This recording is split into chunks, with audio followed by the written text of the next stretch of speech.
Thank you for the opportunity to present what we hope to be a culminating recommendation from staff based upon direction given to the City Council for what amounts to probably the last 18 to 20 months regarding addressing city facilities.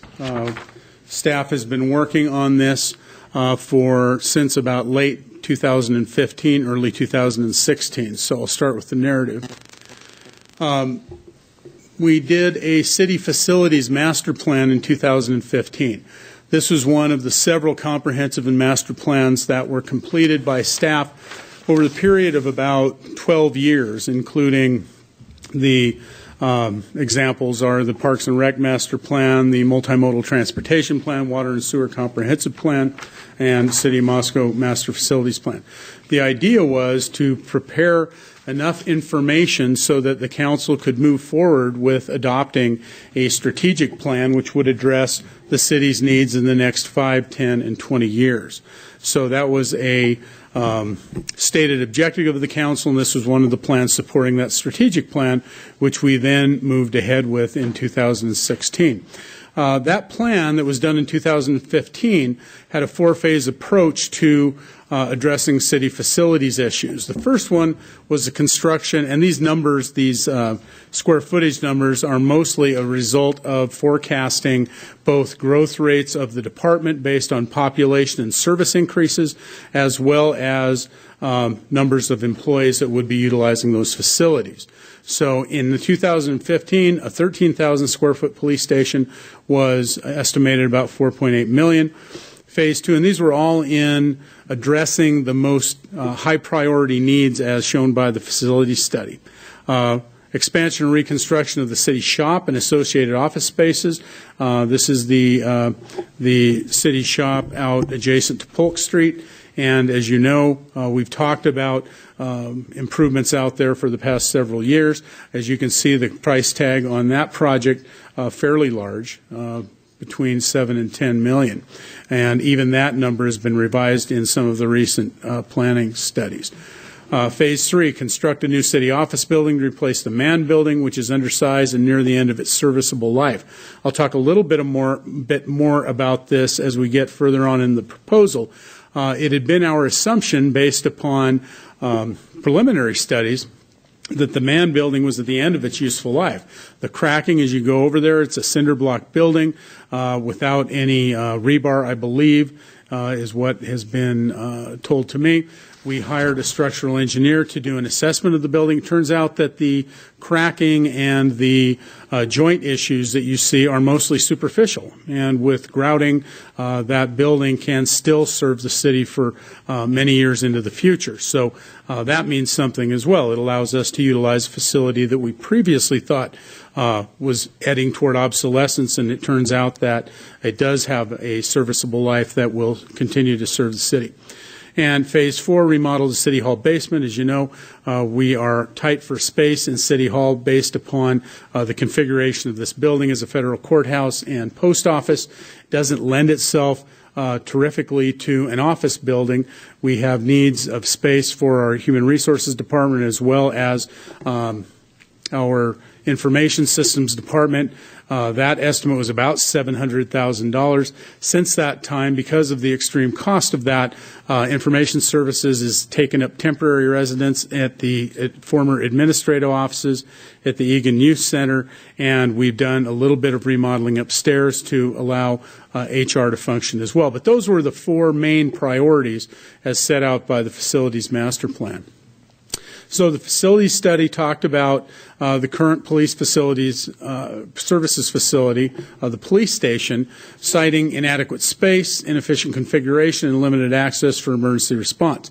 As you know, the current police station on 4th Street formerly served as City Hall. Half of that building was the police station until about 1995. at which time the rest of the city offices moved to this building, and the police took over that entire building. It's been remodeled several times. It has a construction that is easily adapted to additional uses because of the roof configuration and the support configuration, but it is inefficient, at least at this point, because we haven't done a wholesale gut it and remodel it. And that would not, if it were to be done, it still would not serve as an adequate police facility because of the limited access that it has to traffic.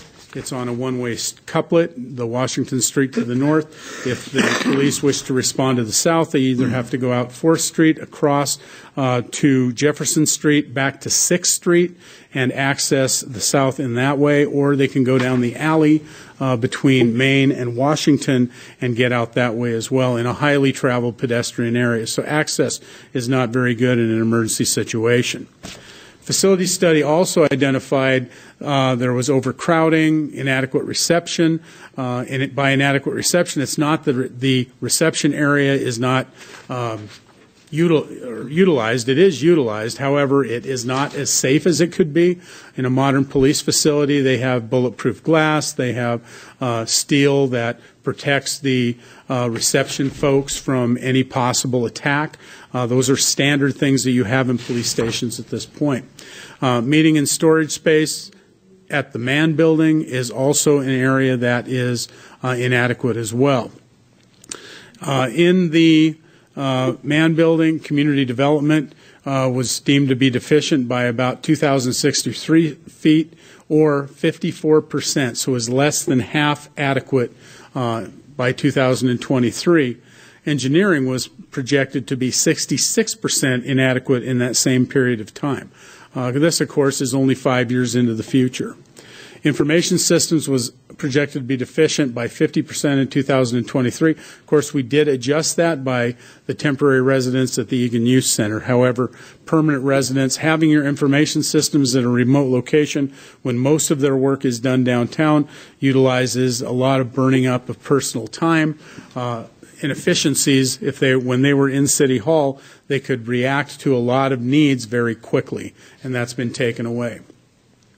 Okay, our city strategic plan. In 2016, Council recalls that a strategic plan was implemented, and there were major challenge areas that were focused upon in the plan that were essentially standing in the way of the city moving forward in the direction that the Council wanted it to move.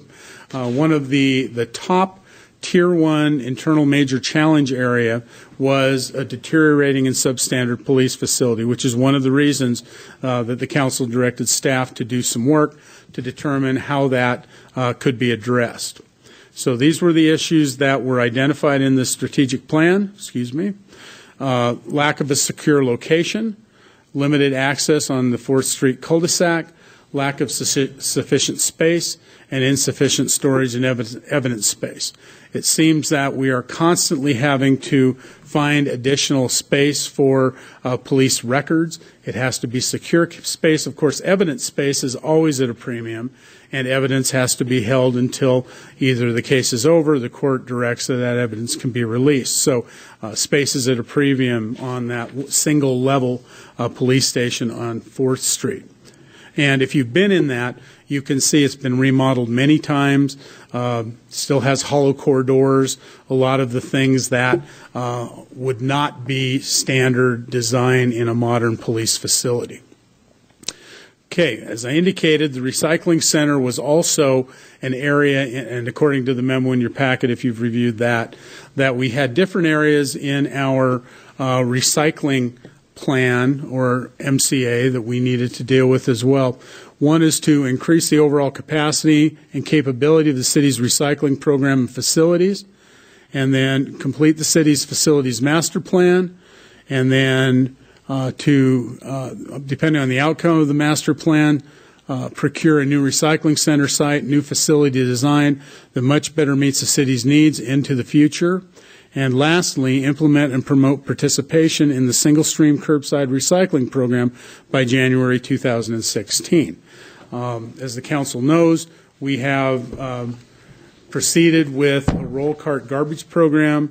We have a curbside single stream recycling program, which has replaced the curbside collection program, and the commodity drop-off at the current recycling center has reduced in capacity or reduced in use since those programs have been implemented.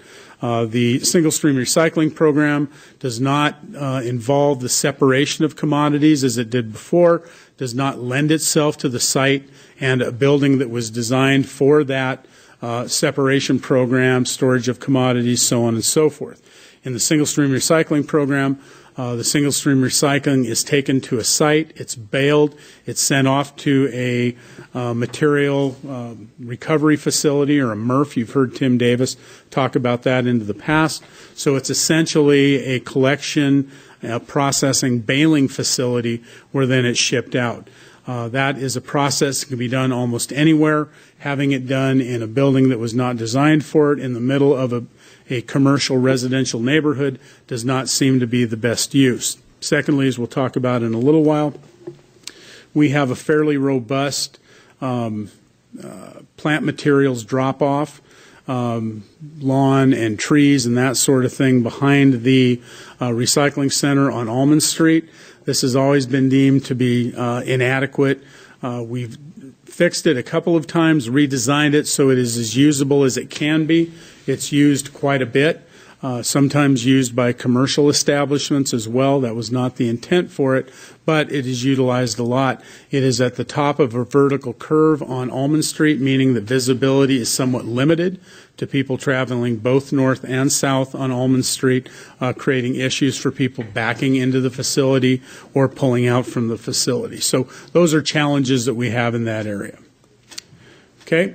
The city bond measure in 2015, late 2015, council directed us to explore up to a $10 million GO bond election to address several community needs, including the police facility we talked about. And these estimates were from 2015 as well, so they're a little bit outdated, as Brandy indicated.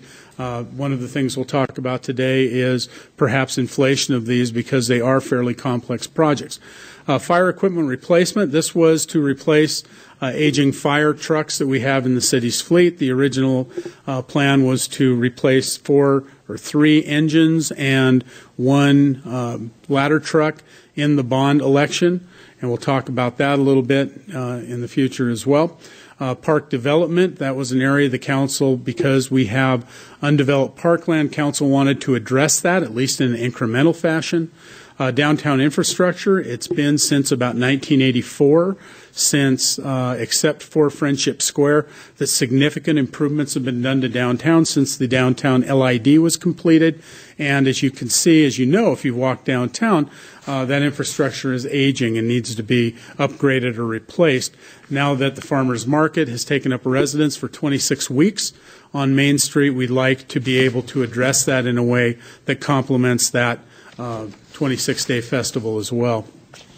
Street maintenance and repair, this is an area that has been a focus of the council for the past several years, wanting to give a shot in the arm to the street maintenance program to try and put additional monies into streets. City shop, as we talked about, was an area that was also an MCA, Tier 1 MCA in the development program, or at least the facilities plan, but because of issues going on, we've been unable to determine a cost of that.